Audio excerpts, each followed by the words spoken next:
2017. So we are in April 2017. And I'm the vice president for engineering in the group, sitting in Carpe Diem, and asking Clara to come for a meeting, an interview with me. Hello, Olivier. Hello, Clara. I'm very glad to welcome you here in Carpe Diem, in La Défense. Yeah, it's tall. Yeah, it's a big building indeed, with a nice view on Paris, as you can see. Yeah. So I'm here because I have a scoop to tell you. You know me as the head of engineering of the group, but keep it secret, but in fact I'm going to change position in a couple of months, because I will lead the digital transformation of Thales, because we have decided at the COMEX level that it's time now for Thales to embrace the digital revolution. It's not enough to be a high-tech company to be a digital company. It's not enough to have 28,000 engineers in the group to become a digital leader. And so that's why we have decided to change, to launch a digital plan. And for me, a very big part of the digital transformation is to change the culture of the company. And when I look at what you've done in Cambridge, in the UK, changing the culture of this small organization, but still a couple of 100 people, I think we would need to do exactly the same, but at the group level. That's 85,000 people. Yes. Okay, I'm confused because I thought I was coming here to report to you. On your progress? Yes, how we're doing in Cambridge, and formally to you as VP of Engineering, and you were telling me about the job and a new thing. Yes, because now we want to take it to the next step. I know what you've done. I've seen it. I've come a couple of times, and I was very impressed how you've changed the culture in UK in your small organization. But now, what you've done is exactly for me what we need to do at the group level. Okay, I think maybe you don't understand the difference of scale. I mean, it's really good how we're changing things along the group in small bits, and I love what I'm doing in the UK. To be honest, I'm constantly fighting. This is my life, I started as a Scrum Master, and now transformation agent, fighting this big company that is Thales, changing things. I see progress, but I just don't think that what you're trying to do is going to work. I know it's a challenge, but we've done a lot already in moving Agile in the group. In our engineering population. It's different, Olivier. You're talking... I know, but in our 10,000 engineers, already 7,000 are doing Agile today. Yeah, but Agile at scale, I don't think you understand. It's the rest of the organization that we need to move now. The bids and projects, the management layers, and so on. So we need to make a more systemic change than just moving the software engineering population. And that's what you've done already. I know it's much more difficult in Thales. That's a challenge, but you will get support to do that. You will get my sponsorship, of course, and the one from the COMEX of Thales. So, of course, I would be very pleased if you accept this challenge. Okay, you know what? I will think about it. I'll talk about it with my Agile mentor, which is actually here today. So, and let me see what he says, right? Thank you, and thank you for bringing me to this very intimidating room and telling me about that really intimidating thing. Okay, Clara. Okay. So anyway, I leave you think about it. Okay. We will make an announcement in the coming 2 months. Please don't say anybody what I've told you about what we are going to launch, because we are still in the thinking. But really, I would love you to join the team. So think about it, and hopefully in 2 months or less, you tell me I'm ready to take the job. Okay? Let's see if you do it. Okay? Okay. Good luck. What do you think? Yes? No?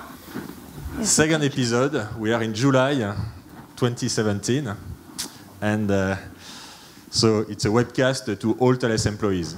Okay, so hello everybody in Thales Group worldwide. I'm sitting here in WeWork in the center of Paris, where Thales is going to launch today its Digital Factory. So it's a new organization we are setting up as part of our digital transformation program to help all Thales units embrace digital and becoming a more digital company, because we think it's really important to show with a digital native organization that yes, it's possible to apply the processes, the culture, the technologies of digital native companies into businesses of Thales in defense, in security, in aerospace domains, even though we have lots of regulations and lots of safety critical, mission critical systems to deliver. We think by embracing those new ways of working, those new technology, those new business models, we can become a leader and avoid being disrupted by some of those new players on our field. So concretely, what do we mean by digital transformation in Thales? For us, there is two big impacts. The first one is the digital transformation will change our product, our offering, what we sell to our customers. And digital transformation will also change how we operate, how we work as a company. So in terms of changing our offering, our products, the thing we see first is changing, is being very much more focused on end user experience. Thales is very much led today by contractual compliance, contract compliance, delivering project where the end users is quite far sometimes. When we sell something to the DGA in France, the Ministry of Defense, I mean the soldier is pretty far away. And in the digital world, it's all about continuously improving the user experience, so reconnecting with the end users. It's also leveraging all the data that we have. It's changing business models, because we think a lot of the product we deliver today, like urban security system, air traffic management system, in the future, those products will be delivered online, on the cloud, and be sold basically as a service, which is a big shift in our industry. And if we don't embrace this shift of business model, we may be disrupted, as we are now for ticketing system or in-flight entertainment systems, where we see new companies basically installing the system for free and getting paid on usage, which is a disruption happening also in our B2B environment. But also, the world of digital is a world of ecosystem, of platforms, of APIs, and Thales needs to embrace these digital platform business models and to work in partnership with startups, with other companies through APIs to add more value faster in our products. And leveraging technology. But as you can see, I have put technology last, because in Thales everybody sees digital transformation as being a technical transformation, but the truth is technology is a means to change business model. It's a means to change our products and improve the user experience. It is not an objective in itself. But the digital revolution is also a change of ways of working. First, we need to deliver our own employees with a much better digital experience. Nobody will stay in Thales with an information system that is perceived like 10 years old or 20 years old. Everybody wants to have the same experience at work that they have at home. And that's one of the reasons why we are losing engineers these days, is because they get frustrated sometimes with their experience at work. We can digitize our processes, go further into digitizing our processes and using all our data to take better business decisions instead of being opinion-driven, as we are often in big companies. And a very important part is the change of culture. In fact, it's becoming an agile company for us means it's being a company where we empower teams to take decisions faster and to be obsessed with end-user experience, to be able to continuously improve this user experience and to adapt to change. Everything changed so fast. We have new competitors, new technologies in all our markets, and we want smaller teams to take decisions, to remove too many barriers of controls, of monitoring, and to innovate faster, to test hypotheses faster, and that's what we mean with fully agile organizations. And then we need in our information system also to break the silos between the various units, between the various functions, between engineering, manufacturing, and marketing, where people need to collaborate, to exchange data, so that we can retrieve information, we can access to the expertise of the group on our information system. And those two transformations are very much linked. If you don't change the way you work, you will not become a true digital company. Like if you never use data internally, you will never use data. You will have difficulty to use the data on your customer side. If you don't operate in an agile way, it will be quite difficult to continuously improve end user experience and to innovate fast enough. If you operate in silos internally, how can you deliver a digital platform with APIs and create ecosystem outside? So changing how we work is something fundamental if we want to truly become a digital leader in our industry. And that's why we've decided to create a digital factory. This digital factory has the mission to accelerate the digital transformation of Thales. So it's a new organization. Today I'm alone in July, but we plan to be many more in a few months. What we will do is first to develop the digital platform of the group. So it's a secured cloud environment where we will host all the digital services, either used internally by our employees or externally by our customers, by our end users, by our partners also, to improve their experience and to access to our product online. We will test new services, new products in the forms of MVPs, minimum viable products, so following the lean startup principle. So we want to test new ideas, new concepts, new business models on the market in our B2B environment, creating squads, so using very much Spotify organization model with tribes and squads. And when we are successful, those MVP will be then transferred to the units of Thales that will continue to scale to do the growth hacking phase of those new products. So that's really our objective, is to disseminate those technologies, those new ways of working throughout the group.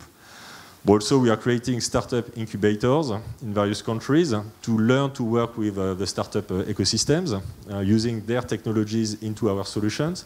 And also, we are creating a digital academy, so to train all our employees on digital culture, processes, technologies, business models, so that we can scale at the group level. So, if you want to join me in this adventure, don't hesitate to call me. Because we need the best and the brightest talents from the group to kick off this digital factory and for the group to become a true digital leader. Thank you.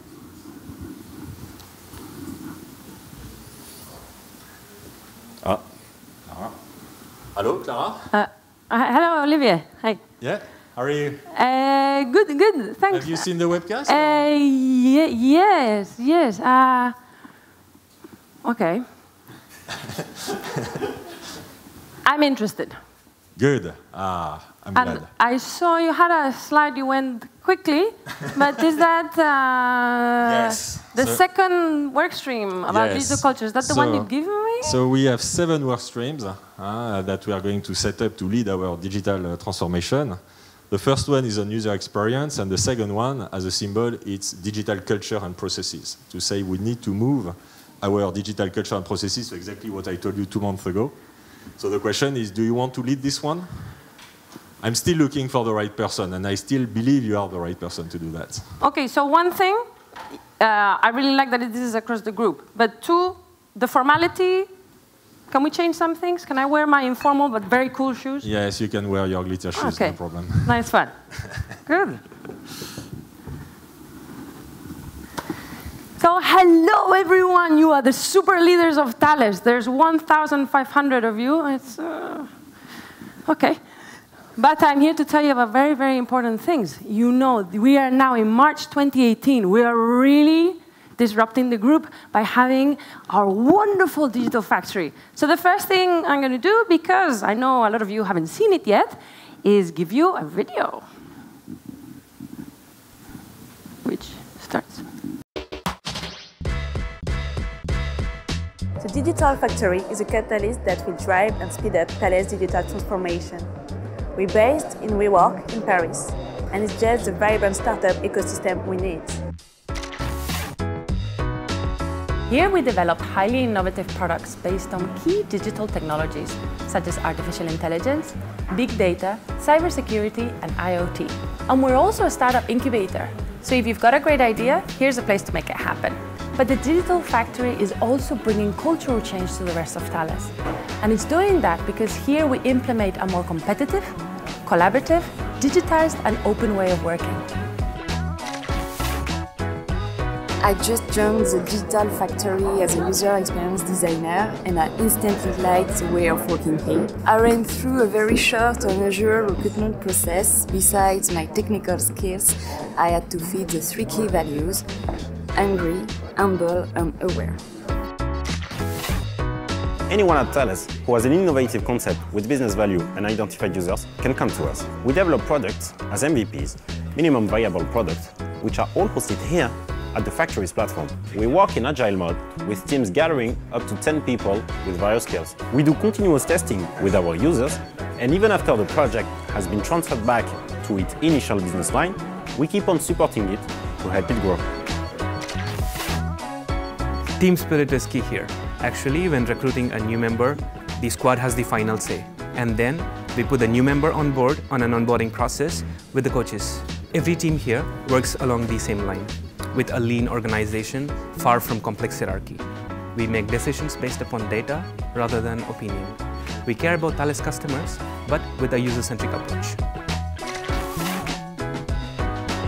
We truly believe that this combination of engineering excellence and cultural change will lead to a successful digital transformation of Thales worldwide.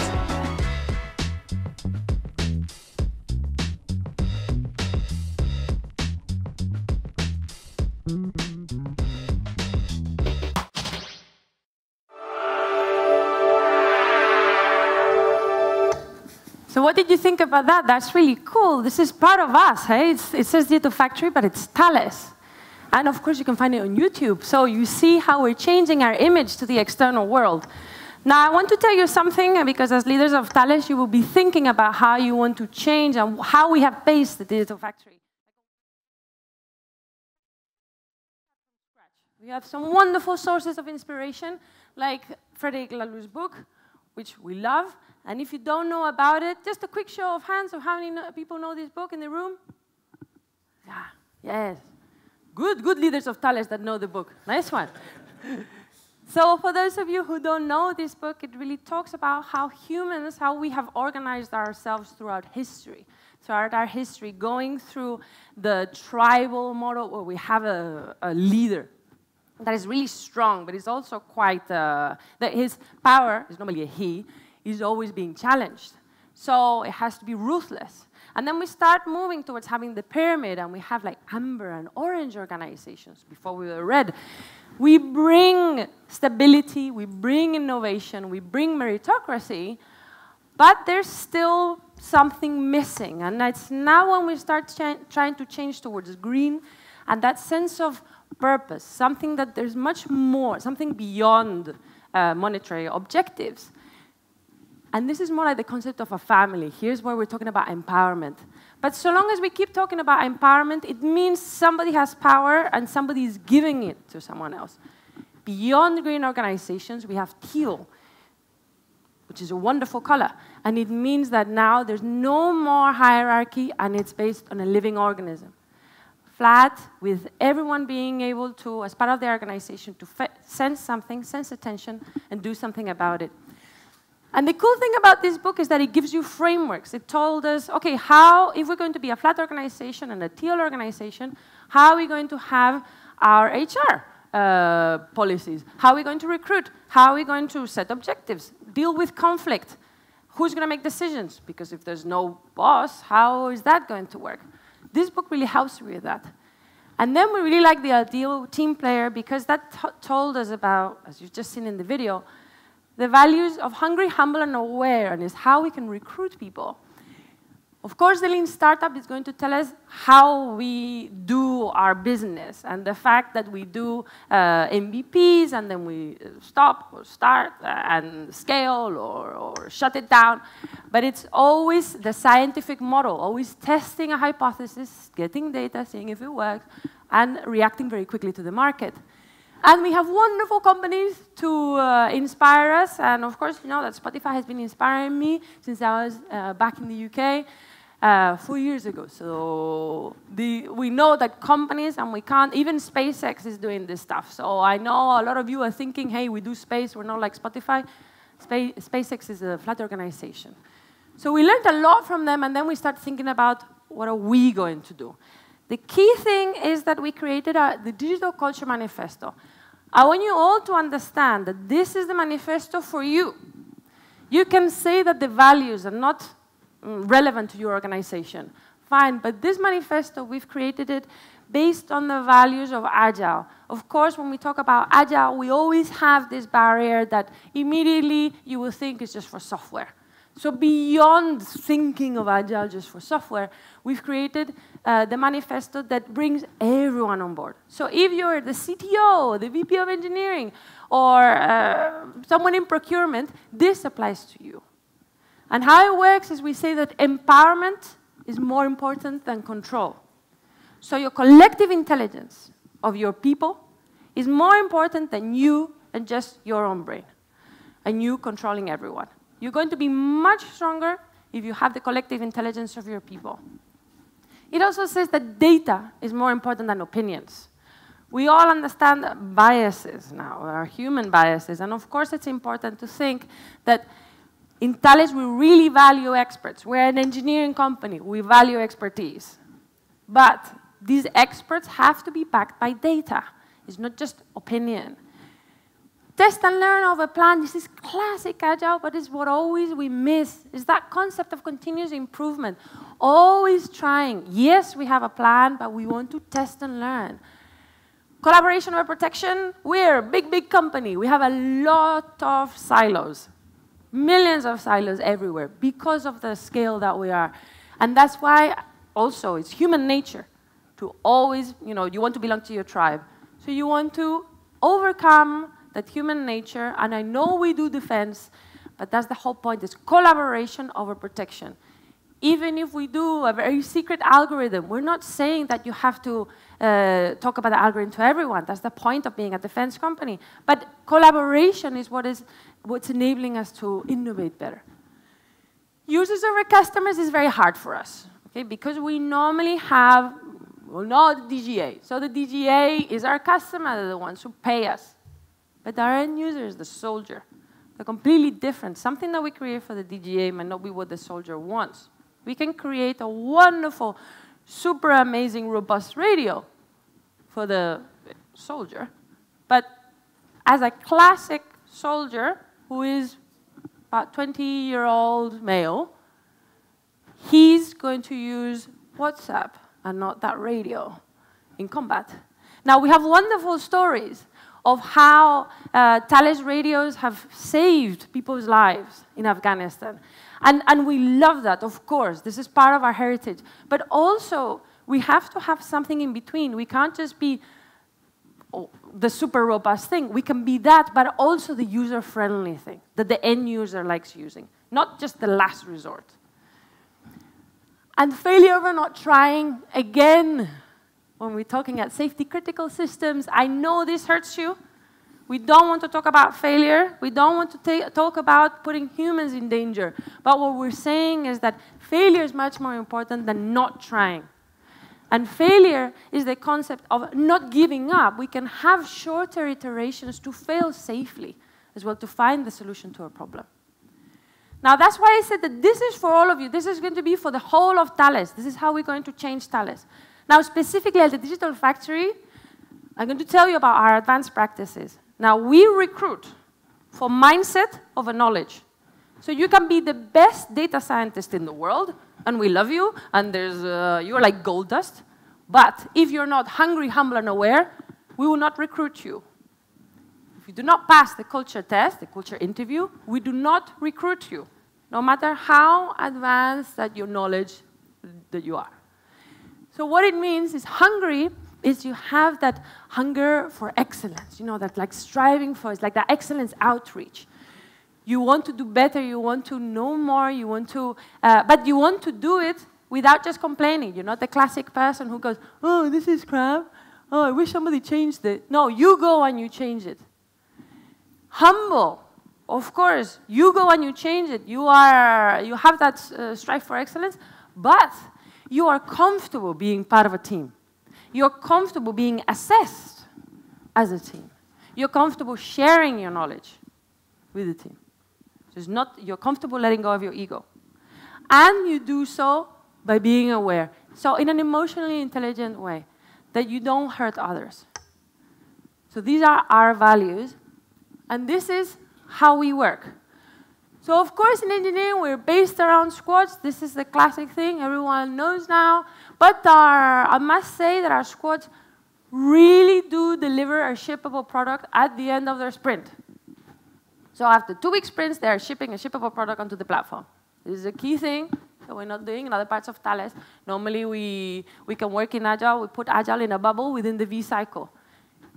In the Digital Factory, our teams are delivering a shippable product. And with, of course, as well as product owners and Scrum Masters, we have UX people, we have data scientists, UI. So these are new roles for Thales. Then for everyone, for the whole organization, as we are a Teal organization, we focus on 3 pillars. The pillar of accountability, that pillar of living organism that I talked about before, and excellence outreach. The perks that you get from being in this organization is distributed decision making, flat hierarchy, no job titles, continuous fixer, thirst for progress, and autonomous teams. No matter where you are, if you're in HR, procurement, engineering, this applies to you. So it's very key. We have 3 mechanisms. The roles definition. Every role is explained in a role card. It means you have your job title, formally, because of the traditional world. But when you're in the Digital Factory, you're not tied to that job title. You just have a role. So you have that role, and you can pick up any role you want. You are a Scrum Master now. Imagine I'm a Scrum Master, and I decide I like UI. So I want to be a UI person. But, and I say, okay, I would like to pick this up. I've seen in the role card the success criteria and the failure criteria, best practices. So I want to pick up this role. My team might say, you don't know anything about UI, you're a bit crap. Wait, we'll train you, you shadow some people, join the UI community, and then I can join maybe at the next MVP. So an MVP is 3 to 4 months. So in 3 months' time, I can change my role. Just like that. And so can anyone. The advice process is how we make decisions. So the point is, if you don't have a boss, okay, we have, our big boss is standing here right next to me on the stage. But he's our CEO. He's not making all the decisions. Well, it means that if I feel that I feel attention in the organization, I feel that there is a problem, I gather the data, and I propose a solution. I will take my idea to people in the organization that will be impacted by it. Now, even if they say it's not a good idea, I am accountable. And I can carry out that idea. All you expect from me is transparency. And every 2 weeks at the Digital Factory, we have a continuous improvement assembly where everybody gets together in the auditorium. And there we talk about our communities get together, and also the people who have made decisions will talk about the decision and what's happened, if it's failed or not. Because you measure, you do, and you measure again. It's the same with people who make decisions. And it can be anyone. I repeat, anyone. That's the whole point of a flat hierarchy. And then we have the conflict resolution. Again, if I have a problem with someone, I don't go to Olivier. Olivier is busy doing our strategy, being our leader, giving us the vision. What I do is I have a problem with you. You're on the first row, sorry. So I have a problem with you. Okay. So the thing is, so we have a problem, so we'll raise a conflict resolution process. I raise it with you. I have a problem with you. So we have to talk about it. Now, we cannot think of a solution together, how we sort out our conflict. We both at least have to agree on how we, who we respect to give us what we call be on the chair of the organization. So we both respect someone, it might be you, you're also on the second row. And then now you represent the organization. So we both have to present our case to you. You're still not a boss, you still will not say who is right or wrong, but you represent the organization. Still not agree with him, we get another person. Now it's harder to present your case when you really don't have the organization in your mind. If it escalates, we can escalate it again. Maybe we take it to Olivier. But Olivier still will not solve it for us. All he will do is really represent the organization.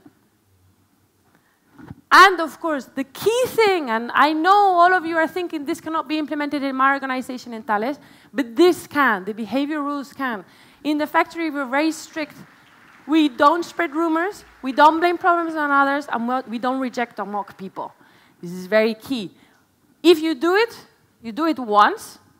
We have empathy, bienveillance. We might think in your previous organization it was okay to bully others. Okay, fine, we coach you. If you do it again, that's it, you're out. So very key behavior rules. Now, it's good that you're taking photos. That's what I like, because as leaders of Thales, you want to have this. As a key thing, I've told you how we work. Now we're going to tell you, oh, this has not worked. Not working. The battery's still working, but oh, everything's still working. Because we really want you to see the slide. Oh, wait, put it back.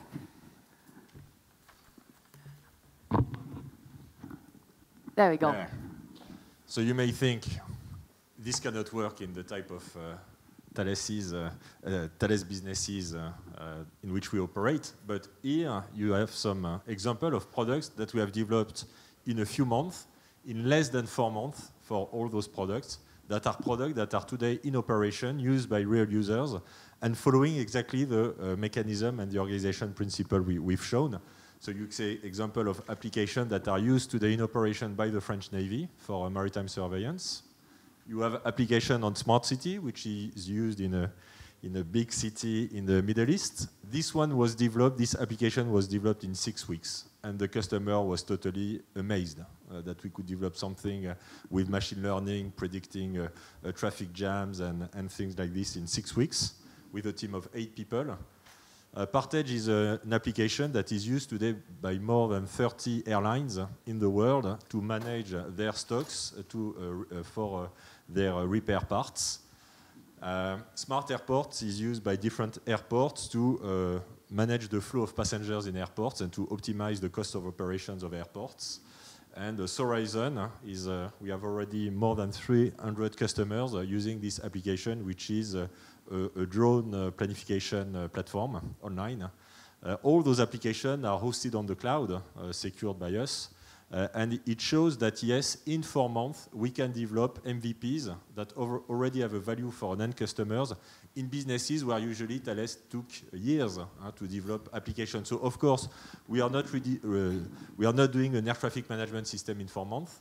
We are only doing an MVP, but this MVP brings value to some users that want more. And then, when we are there, we transfer those MVPs back into the Thales businesses. And here you see pictures of some of the digital competence centers, so organization in which we have transferred our MVPs back to the business.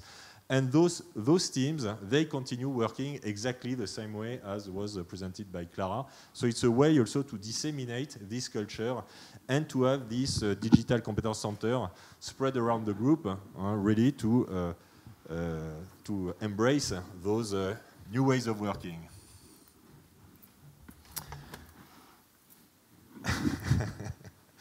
And so now, here we are in June this year. Excellent! You're all our culture captains and culture coaches of the group. You're super culture shakers. We have been changing things now for 1.5 years, and it's been amazing.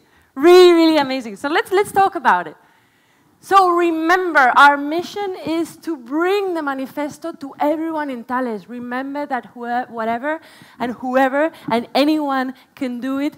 If they are in HR, engineering, because always they tell us just for engineering. No, this is for everyone. And our mission is all our users, all our Thales employees adopting new ways of working, regardless of your role, position, and experience. So no silos whatsoever. And also, remember why we do it. Yes, as you can see in those studies, culture is probably the biggest challenge in any digital transformation. Technology for us is not really the issue, but making the culture change in our organization is the biggest lever. If we don't, we will fail basically to scale our digital businesses. So that's why it's a top, such an important topic in our digital transformation plan. And the thing is, so we have deployed with the Digital Academy lots of trainings. We have already a few thousand people that have been trained on the Digital Culture Manifesto and trying and practicing it. We have 400 people that have been certified at level 2 and 3s, which are basically ambassadors of the digital culture and coaches and captains that we have spread in the organization. So thank you for joining this community. And your role now is an official role in Thales. It's not something aside. It's part of the organization that your role is really to make this cultural change happen through coaching and pilots throughout the organization. And my wonderful culture captains, you've done so amazing that I want to tell you something, okay? I want to remind you of something we've thought over the last year and a half. So the first thing, as change agents, remember, you cannot fake it. If you do not believe in the manifesto, people will know it's bullshit, and people will know you are bullshit. So you cannot change things if you really actually don't believe. The passion that I have, the energy that you always see me having, is because I believe in it. If I didn't, I wouldn't have this. You have to be the same. You have to be clear about what is Agile. Remember, everyone in Thales now knows what Agile is, but they don't. Remember that Agile is a manifesto and a set of principles. So it's a change of mindset. This is the key thing.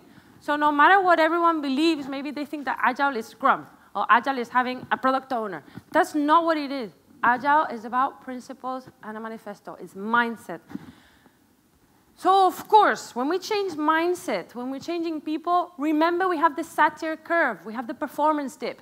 You have this performance, then chaos starts because you're changing things. If you quit, you stay here, and you keep the same crappy situation, and the only thing you've done is waste time because you go back to status quo. If you keep going and you get the dip, you end up here in a performance that is higher than the performance you had before. You have to be aware that this happens. And when this happens, remind everyone why you're doing this.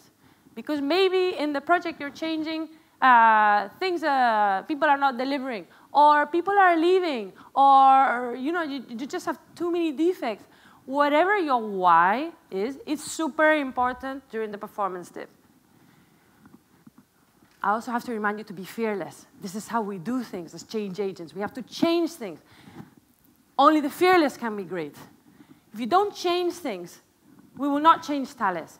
But most importantly, you have to learn to rest and not to quit. I'm the one who tells you this. I'm the one with big eye bags and not sleeping and giving you all my energy. And that's why I tell you that I've really learned this, and you have to remember it too. Please do not quit, and please rest. So, thank you now, Agile and Seine people. Thank you for sharing this time with us. We want to tell you one thing, as well as my tips that I've just given you, which I think might be useful for you as change agents, and as well as my closed change, which you might like, to be more informal. Try to create a shining light, okay? So always have that best example. Like I had at the beginning, that example of how we change things in Cambridge. It's always good to have a best example, but you have to be careful to make sure it's not perceived as arrogant, that you know what you're doing and the others don't. And I know it can be hard sometimes because you really know what you're doing and the others don't. Or you think, okay? Not arrogant, humble. Make alliances. So I made a lot of alliances with Thales University, creating new trainings, of course, with the Digital Academy, with HR, with other parts of the group to get together, making alliances to make it part of everyone. And of course, creating communities like the change agent community, the culture shakers. Always push transparency. Even if others are not transparent, you be transparent about everything, all your KPIs, everything you're doing. Put it in your online portal, whatever you have. Be transparent and make it open for everyone. That's how we achieve culture change, by us ourselves being role models.